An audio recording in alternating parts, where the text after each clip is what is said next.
வகையான அன்பு வேதாகமத்தில் குறிப்பிடப்பட்டுள்ளது. இதில் தேவனிடமிருந்து வரக்கூடிய unconditional, pure and perfect sacrificial agape லவ்வை நாம் தெரிந்து கொள்ள வேண்டும்.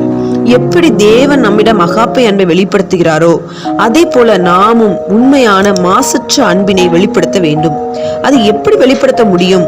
அதன் தன்மைகளை வேதாகமத்திலிருந்து அறிந்து கொள்வோம்.